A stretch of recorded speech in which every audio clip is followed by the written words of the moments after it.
From the editors of Cook's Illustrated magazine, it's America's Test Kitchen. With your host, Christopher Kimball. Featuring Test Kitchen chefs Julia Collin-Davison, Bridget Lancaster, Becky Hayes, with Adam Reed in the equipment corner and Jack Bishop in the tasting lab. Discover the secrets of America's foremost food testers and tasters today on America's Test Kitchen. Today on America's Test Kitchen, Julia shows Chris how to make the ultimate whole wheat sandwich bread. Next, Lisa reviews Pullman bread pans to see if they live up to the hype. Then, Jack challenges Chris to a tasting of whole wheat flour. Finally, Bridget shows Chris how to make broccoli cheese soup with lots of broccoli flavor. That's all right here on America's Test Kitchen. America's Test Kitchen is brought to you by DCS by Fisher & Paykel. America's cooks rely on innovation and culinary precision. DCS by Fisher & Paykel, offering premium indoor and outdoor kitchen appliances. For over 50 years, Miracle-Gro products have helped home chefs grow fresh vegetables and herbs. Miracle-Gro soils and plant foods provide the essential nutrients plants need to grow bountiful produce. Gardening tips are available online at miraclegro.com. By Cooking.com, an online retailer for the kitchen enthusiast. If it's not in your kitchen, try ours. Chateau Saint Michel. Digital wine cellar and pairings can be found online. And by Kohler. Diamond Crystal Salt, the gourmet choice. Plum Amazins from Sunsweet.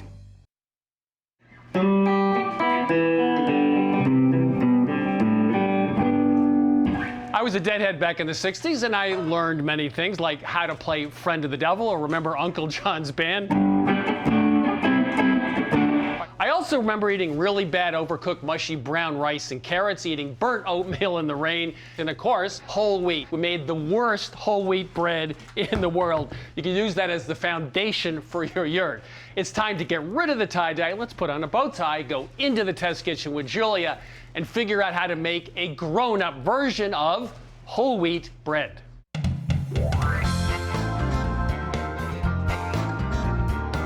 You know, I have to admit to having a lot of great flashbacks from my hippie days.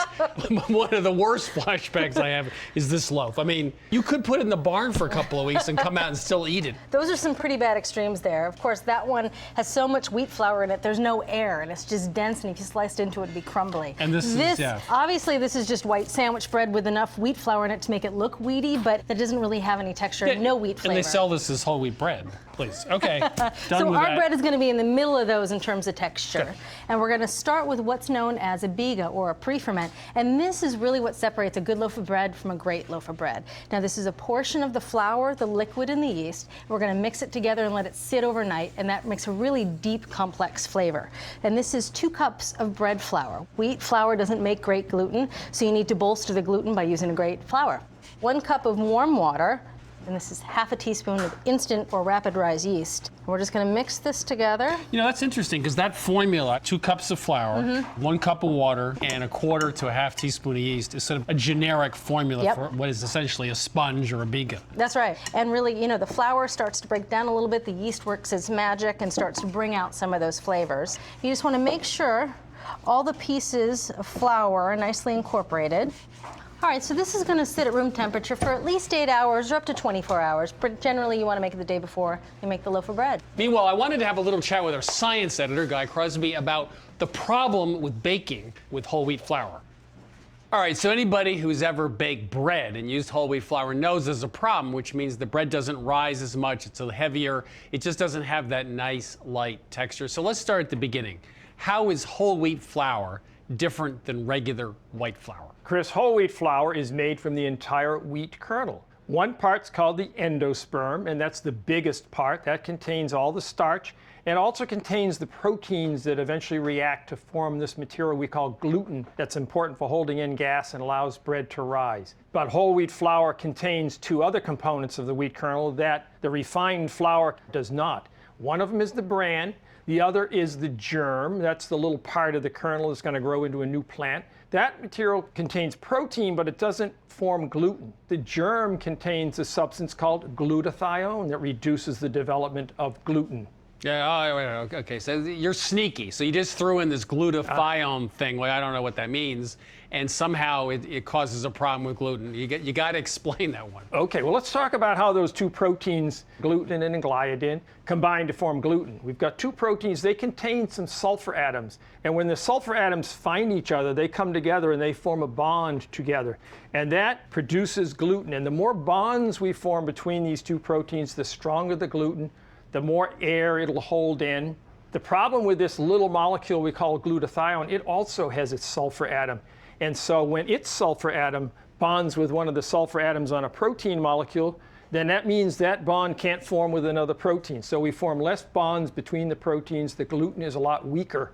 It just doesn't hold in nearly as much gas, so the loaf is much lower. So I almost failed science in my first year in college. So let me try an analogy that I can understand. You know, fourth grade, we used to have dances with the boys are on one side and the girls on the other, and then they like kind of blow the whistle, and everyone would sort of get together and bond, which I guess is like the proteins, right? Right. The sulfur atoms. Yep. Okay, so one night at the Saturday dance, the Hells Angels show up, and they take half the girls away. So now there's less bonding going on because half of those ions are gone. The sulfur ions just aren't there anymore. They're not available, right? Absolutely right. You said it better than I could. See, there you go. See, everything is very simple if you just think about dances and Hells Angels. All right, so we got our biga going over there, and now we're going to do what's called a soaker. Now this is the wheat component of our wheat bread, and this is 3 cups of whole wheat flour, which is a lot. Yeah. Now there's a reason why we were able to pack so much whole wheat flour into our bread, which of course translates to whole wheat flavor. The first reason is of course because we used bread flour, and that bread flour gave us more structure so we could pack in a little more wheat flour. The second reason is that we're going to make this soaker, and this is 2 cups of milk. And just for flavor, we're going to add half a cup of wheat germ. We're going to whisk this together, and we're going to let this soak and soften. And what that does is it not only hydrates the wheat flour, but it softens the raw edges so that it won't cut through the gluten that we build up in the dough.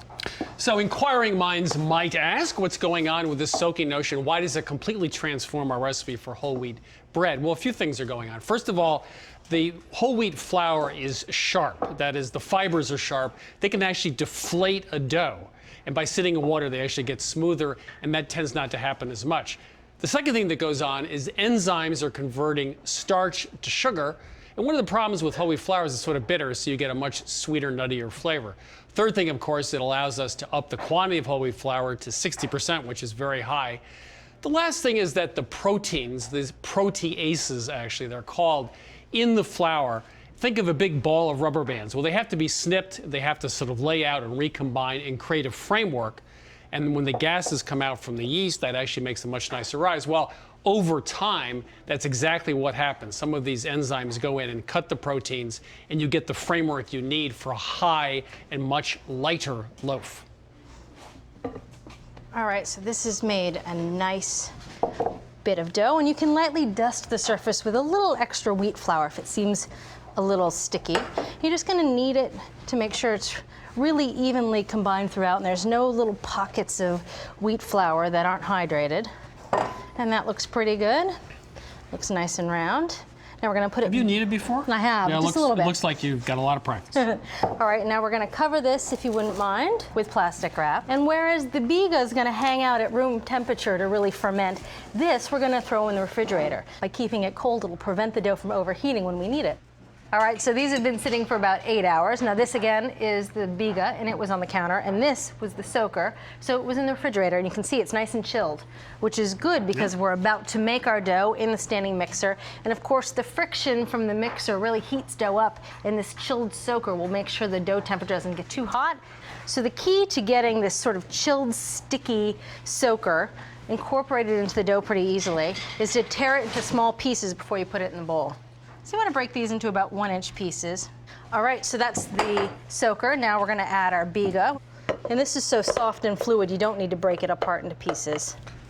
And of course, we're going to add the rest of our ingredients to our dough. This is 1/4 cup of honey. We're going to add 2 tablespoons of instant or rapid rise yeast. This is 4 teaspoons of table salt. This is 2 tablespoons of vegetable oil.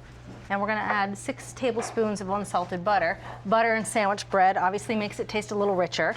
We're going to mix it on low for about 2 minutes, and then when it all seems combined, we're going to increase the speed a little bit and make sure it kneads till it's nice and smooth round ball, and that can take up to 8 minutes. All right, so as you can see, that's a nice, smooth, satiny ball. So we're gonna take it out, and I like to knead it just for a minute or so by hand. Make sure it's all really evenly incorporated. So a little flour dusted on the surface, a little on the bread. Oh, that feels good. How do you get all the fun? You wanna do it? I know you do. Here. Oh, No, I it just feels want to nice. touch it. Yeah, go ahead. You can do it. You can knead it a little bit. Ooh, I just love this. I know, it feels good, doesn't it? All right, so Good. just make it a nice round ball. Okay, I'll stop. All right, so I'm gonna do it just a little more. Nice round ball, and then we're gonna put it in this greased bowl. All right, so we're gonna cover this with plastic wrap and let it sit at room temperature for about 45 minutes. Let's check in now with our gadget guru, Lisa McManus. Well, Chris, you know we love a regular loaf pan for baking sandwich breads, but here's another option. It's called a Pullman loaf pan. You can see that it has a lid on it, and that keeps the bread symmetrical. You get 4 sides of crust. It's squared off. These are all 4 inches square, and they're about 13 to 16 inches long. And you get this perfect crumb that's nice and tight. It's great for sandwiches. These 2 pans were from Europe, and they are made of uncoated metal. You spray them with nonstick spray, and the bread still sticks. It was kind of a mess, and these pans cost more than $50 each. Now, they didn't come with any care instructions, but we later learned that you have to season this and constantly take care of it, or you get this discoloration and the rust. For that kind of money, it's too much work. This pan, by USA Pans, is only $34. It has a non-stick coating, so it released the bread perfectly the first time and every time, and it cleans up in a snap. It's our go-to pan for perfect results. All right, so this dough's been sitting for about 45 minutes, and what we're gonna do now is called turning. And what it does is redistribute the nutrients and the gas within the dough. It also helps build up some gluten strength. What you do is you gently press in the middle of the dough to help deflate it, and then you take one side of it with your fingers and you fold it over. Then you turn the bowl and you do it again. And so you want to do it a total of 8 times, and that's it. So that was 45 minutes, and then we're going to let it go another 45 minutes, and then we'll shape it into loaves. Okay. All right, so it's been another 45 minutes. You really want a pretty well-floured counter. All right, so you want to cut the dough in half as evenly as you can, and there's your half, and here's my half. And you want to press this into an 8 by 17 inch rectangle here. And you just want to gently use your hands and your fingertips. Let's see, 8 inches by about 17. Oh, yours looks good. Starting at the far side, we're gonna roll it up pretty tightly and use your fingers to really tuck it in there so that you're pulling the outside taut as you go. And brush off any flour that's stuck. And then you wanna pinch the seam closed. You wanna just place your dough in the loaf pan, and then you can just press it evenly into the corners. We're gonna cover the loaf pans loosely. We're gonna let them sit at room temperature until they rise and about double in their size, which can take an hour to an hour and a half. So we're gonna take off the plastic wrap and get them ready for the oven. We're gonna make a little slash down the center, only about 1/4 of an inch. Now I have the oven preheated at 400 degrees with a baking stone on the middle rack. And underneath that baking stone, I have an empty metal pan into which I'm gonna pour 2 cups of boiling water. And the boiling water will create steam, and that helps keep the crust flexible so it can grow as it blooms in the oven. They're gonna bake for about 45 minutes, and of course, we'll swap and rotate them halfway through baking. We preheated the oven a little hot, but I'm gonna turn it down to 350 for baking.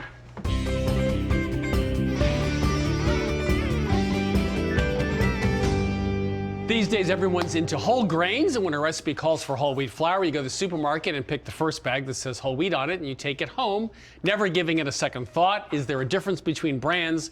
Are some whole wheat flours better than others? I'm here to find out if there is a difference. You are going to find out. Or not. And there is a difference. So we did 2 tests, one in sandwich bread. Look, this is all whole wheat flour, and then we did a pancake test. 2 things to pay attention to. Some of these have a much more robust, nutty, whole wheat flavor, and our tasters really wanted that. If you want white flour, you buy white flour. Other issue was texture. And we noticed that some of the flours are milled differently, and I have here 2 of the flours, and most of them are very finely milled, just like white flour, honestly. And if you were feeling them blindfolded, you wouldn't know the difference. One of them has much coarser bits, and it was very coarsely ground, and what is happening is those coarse grounds break up the gluten to the point where we thought it was kind of crumbly and not quite the texture we wanted in our bread. So anything that you're noticing about the differences between these loaves? I didn't like this as much because of the texture. Okay. I would say this is slightly nuttier than this. It's very close, but I didn't like this one. Okay. This was sort of middle of the pack. You didn't like it for the same reasons our taster said. This is the Hodgson Mills. It's this one that's got a much more coarse grind. Everyone noticed it was very different, especially in the bread. These two, I thought this one was slightly better, but what was this one? That was Pillsbury. This was our lowest rated. We felt like it had the least character. Yeah. I mean, you said it had less flavor, and our tasters felt like whole wheat flour should make bread that tastes like whole wheat. And there we are, folks. You picked the winner. Whoa! King Arthur. We felt like it had the most personality, had a nice crumb to the loaf, made good pancakes. It had a whole wheat flavor, wasn't overly intense. It was our top choice and your top choice, Chris. So it may not be the end of the world which one you pick, but the king picked the king, which was King Arthur whole wheat flour. All right, so these are gorgeous, aren't they? So we baked them till they measured 200 degrees. Then we let them cool in their pans for about 5 minutes. And then we took them out of their pans and let them cool completely about 2 hours. And they are ready to taste. There's some softened salted butter right there. Oh, the smell of that sweet bran. The wheat germ really brings in some of that sweetness. Oh, that's good. So the problem with whole wheat bread is getting enough whole wheat flour into it to actually have flavor without making it dense and heavy. The secret, the aha moment in this recipe, was simply soaking that whole wheat flour in milk for about 12 hours. And the rest of the recipe is pretty standard bread making. One last thing we did, of course, is the sponge, a little bit of flour and water just to start to add flavor. So there you have it, from America's Test Kitchen to your kitchen, the world's best, I mean, I'm not making this up, the world's best recipe for whole wheat bread. Hey, take it from me, it's hard to be broccoli, it's hard to be green. People always talk about they love their vegetables, they treat them so nicely, they want to be healthy. And then what happens? They drown us in cream and cheese. In fact, broccoli cheese soup starts with a bechamel. They add half and half to it, they add a ton of cheddar, and a little sprinkling of broccoli on the top. So let's go into the test kitchen with Bridget and make a great broccoli cheese soup that's all about me.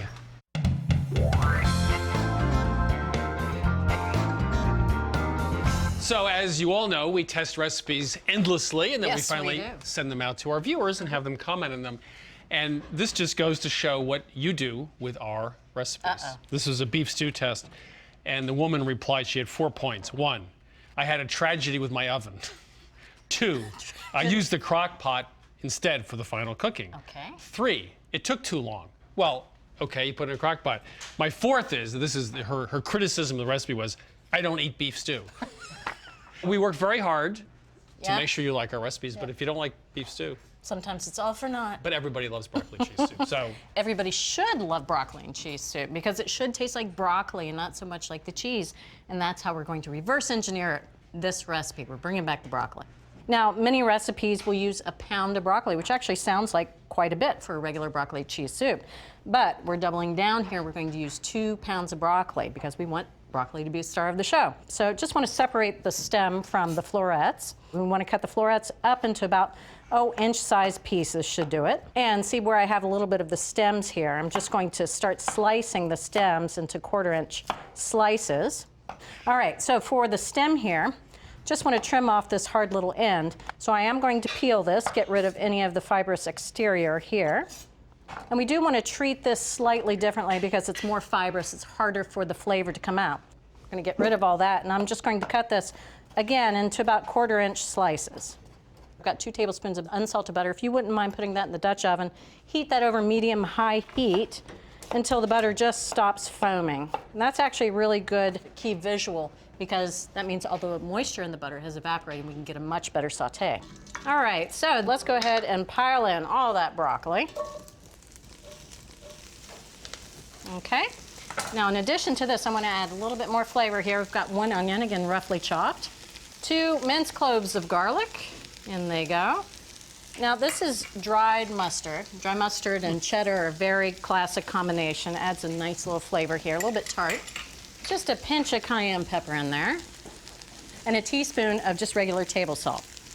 I'm going to cook all this together for about 6 minutes until it becomes nice and fragrant. So to continue with making our base here, I'm going to add a cup of water. So we're going to bring this up to a simmer. Now, this is kind of a quirky technique that we found that we loved. Really got that broccoli flavor out. It was the first sautéing and then simmering it. And we found this method in Alice Waters' cookbook, and this is the goddess The art of simple food. That's right. Well, she's the goddess of all things vegetable. Well, she starts off with sautéing the vegetables in a little bit of butter and then simmering it for a full hour. And you would think that's going to overcook the broccoli, and actually it does. It does overcook the broccoli. You have to overcook the broccoli to get that really great flavor. But we didn't want to cook it for a full hour. Simmering broccoli for an hour to make a soup is not our idea of a good time. So in order to speed that up, we add just a little bit of baking soda. This is a 1/4 teaspoon of baking soda. Now the baking soda is going to break down the cell walls in the broccoli so that it more readily releases its flavor. So I just want to bring this up to a simmer, and I'll cover it. We're going to cook this until the broccoli is really, really tender, and that's going to take about 20 minutes. So thanks to Ms. Waters, we have an entirely new way of cooking broccoli, which is essentially cook it to death. That's right. Right, to get great flavor. So what's going on from a science point of view? Well, it turns out broccoli and all other members of the cabbage family have molecules called glucosinolates, and they contain sulfur atoms.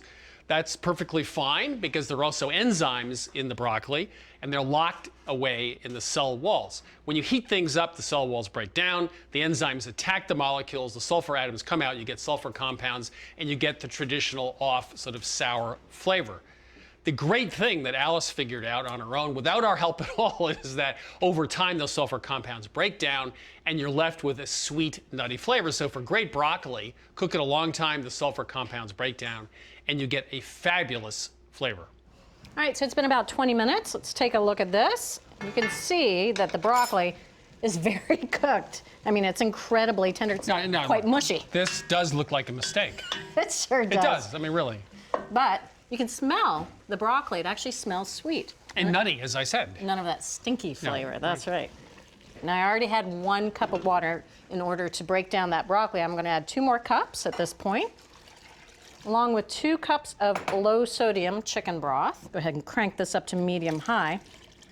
Here is the magic ingredient. This is baby leaf spinach, about 2 loosely packed cups. It's going to help to give the soup some great color. Back some color. Now we do want to cook this completely. It's only going to take about a minute for it to wilt and soften enough. All right, so that should do it. So I've got my blender here. Go ahead and bring the bowl over to the pot because I want to put half of the soup in here. We're going to puree it in 2 batches. All right. So put this right back on. Now I'm also going to add 3 ounces of cheddar. This is a sharp cheddar. You don't want to use extra sharp or a well-aged one because they're a bit too dry. And 1.5 ounces of finely grated Parmesan cheese. All right, so the lid goes on. I also want to cover this with a towel just to make sure that the top doesn't really blow up. I'm going to puree this completely. It's going to take about a minute. So that's looking pretty smooth here. So I'll just transfer this to a bowl. All right, and I'll go ahead and put the rest of this in here. So again, we're going to puree this completely. It's going to take another minute, but this time without the cheese.